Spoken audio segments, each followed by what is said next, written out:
Good evening, good afternoon, good morning, depending on where you're watching from. My topic this evening is about the finality of Nnamdi Kanu's appearance in the court today.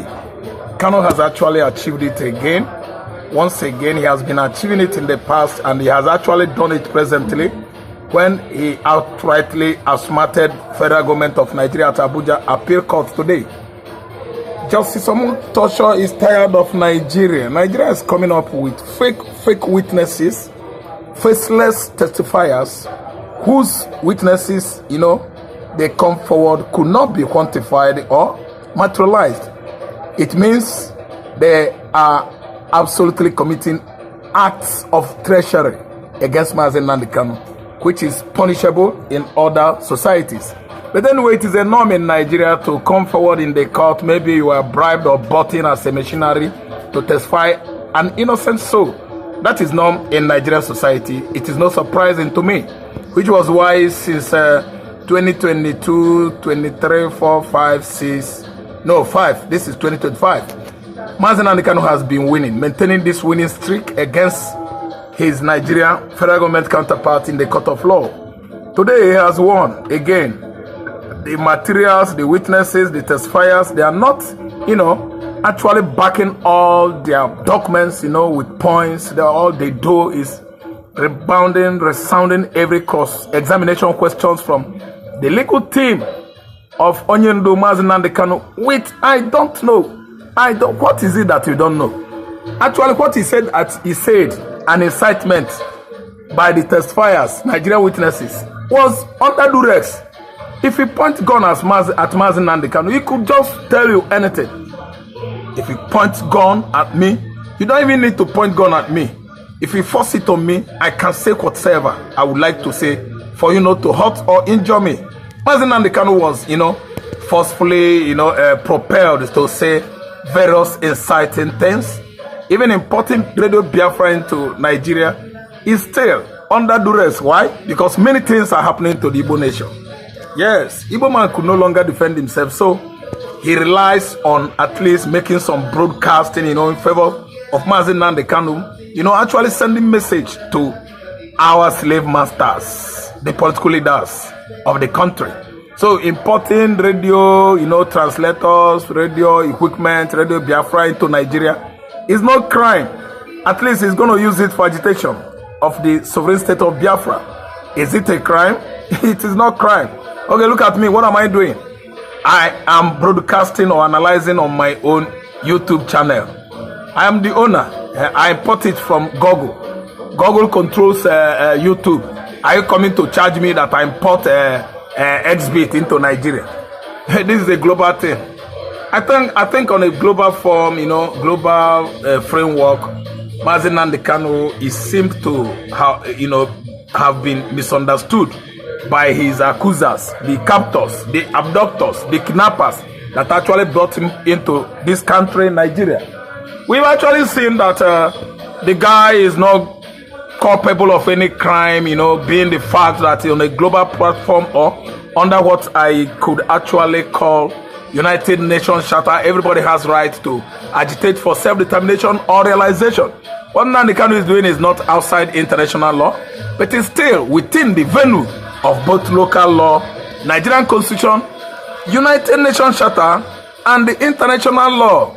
I don't know why Nigeria is just kept on tormenting, harassing, disturbing Nnamdi Kanu. A man, of course, I know that has Nigerian Constitution on his palm. He could actually read our Constitution from number 1 to the last page, quoting laws, both international and local, before all those judges that actually presided over his case. Suits to say that James OMOTOSHO is actually an erudite Yoruba lawyer. Yes, son, that is presiding over this judgment, and you can see he is virtually doing well. OMOTOSHO is tired of DSS, officers masquerading around, covering their faces, coming out with various lies, unquantified, We can't count them anymore, because you must actually know that when you interrogated him, you are the one that actually arrested him.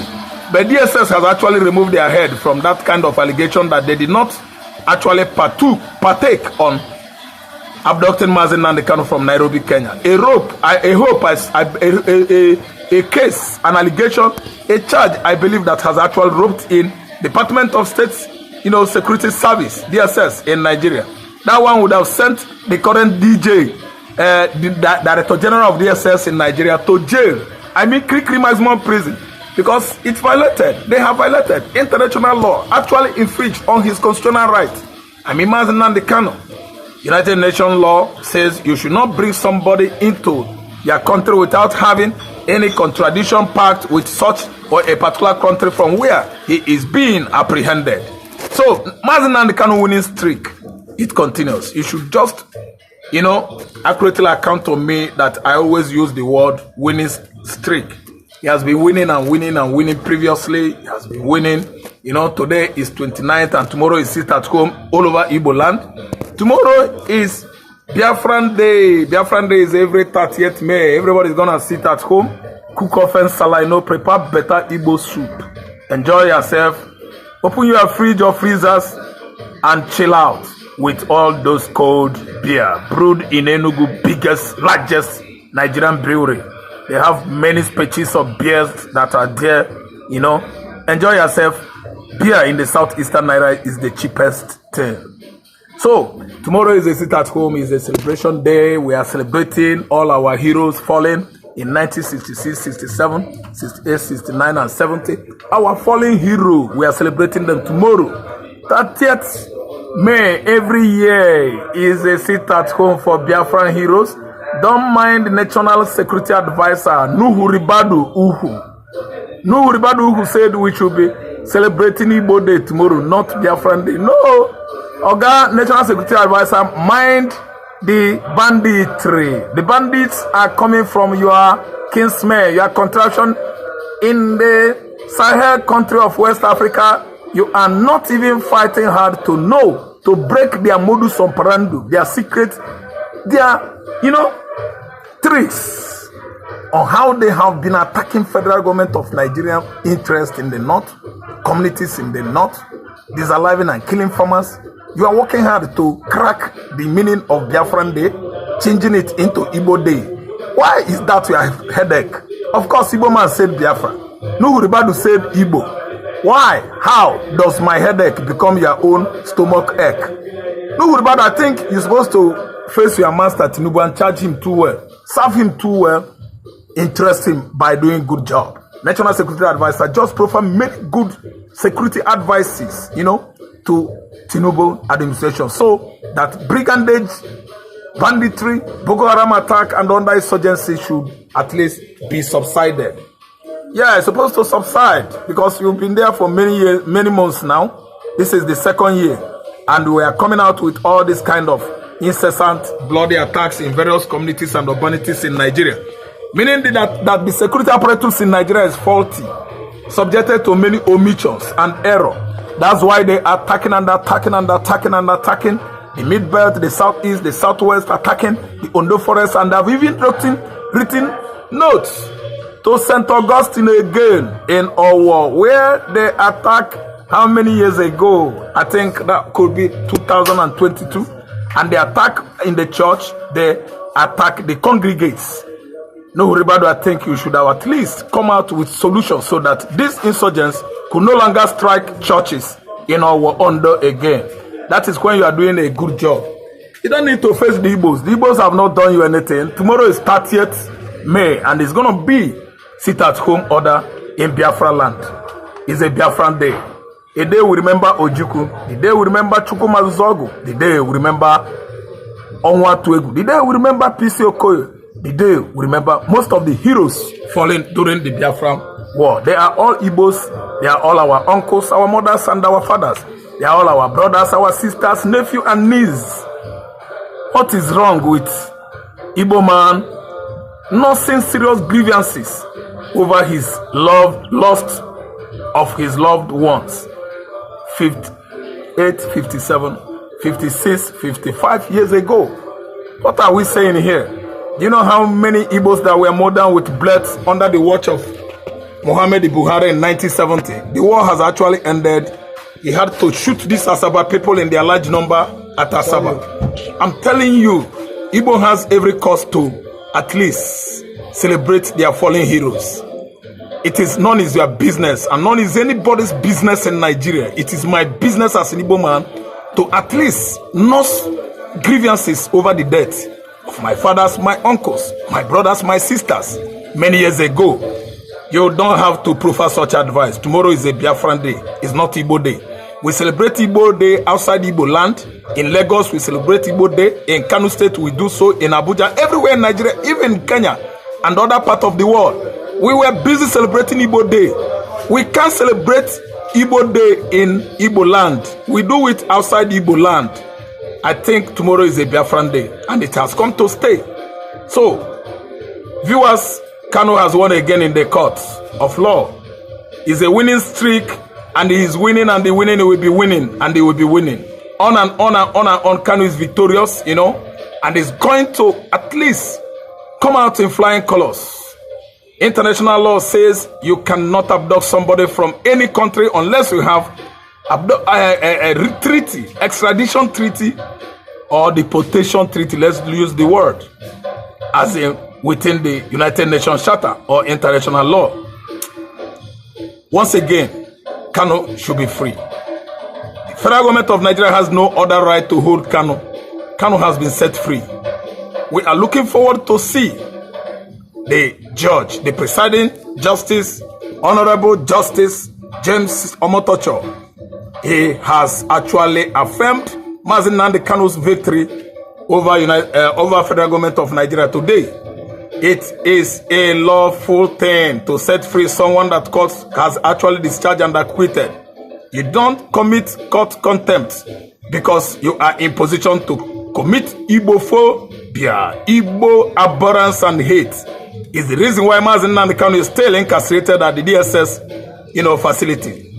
Igbo kwano, Igbophobia. Igbo na kwano, Igbophobia. Igbo kwani, anti-Semitism, the continuous marginalization and the exploitation of Igbo man still remains most of the reasons why Nnamdi Kanu is still in. Igbo na kwano, Igbophobia. Igbo na kwano, Igbophobia. Anti-Semitism, that is it. That was how the state of Israel was established in 1948. All other Arab countries, they fought and fought Israel. And today we see the most strongest advanced world of our time. State of Israel. 1948 till date. Almost 8-something years now. I'm telling you, Israel is free. Actually, other Jacobites, especially the black Jews, the only black Jews, in Africa, the Igbos, they face such, treatment, annihilation by the Jews from Egypt until they spread all over the world. And there came along the German under the Nazist Adolf Hitler, treating and maltreating the Jews, the Israelites, killing them in their large numbers. In 1939, 40, 41 to 45, over 6 million Jews were annihilated by the Nazis in Europe. Why? On the accusation of Antichrist. Now, wow, have you subjected these Jews, both black, red skin and white skin, to death unreasonably? I'm telling you, the Igbos must be free. The first prince of Africa, a candle on the mountain top, is going to be celebrated very soon. And we are looking forward to see the emancipation of sovereign state of Biafra. We are no longer parading a fake propaganda anymore. We are 111 years, according to international law, a country that lasted more than 100 years. If any province is felt is being marginalized or not treated well within that contraption, that region has right to see the way. The Igbo region has felt they are not well treated in Nigeria. They have every right to see the way. It is not illegal. Nigeria is bent on committing an act of illegitimacy and illegality against the people living in that region of southeast Nigeria. Maza, I tell you, Namazake, that is the suffering, the disease that Nuhuri Badu suffers by making such a statement, thereby drilling or, pressing hard on the Igbos to deviate from sitting at home tomorrow to celebrate Biafra. Sir, let me tell you, United States of Biafra has come to stay. Willy-nilly, whether you like it or not. We have every cause to celebrate our nation. Once upon a time, a newly emancipated state of Biafra is on course, is going on now. In fact, embrace it. Embrace it. Allow it, live it, say it, agitate it. It is your right. It is my right. Of course, the right of everybody from southeastern Nigeria to agitate for their own self-determination. Tomorrow, I prescribe every Igbo man, both within and outside Biafra land, sit down in your house and cook off salad. Enjoy yourself with your family. It is a grievance day. It is a day we are mourning for our fallen heroes. And nobody could actually derail or force the Igbos to derail from mourning the deaths of their loved ones. I think I have to pause here. Until when I come tomorrow, Dot Nation News will be on the air tomorrow. That's, of course, to actually make it known to our dear Biafrans that Nnamdi Kanu has actually victoriously exonerated, discharged, and acquitted today. But, of course, we are coming back to court again in the month of June to actually facilitate his rapid release and what extrication from DSS facilities. My name still remains Ralph Tresvant Mbechukwe. Thank you, viewers, for listening. All I need from you is subscription. Subscribe. Click subscribe. Subscribe. Click it from my YouTube channel, Dot Nation News. Thank you for watching.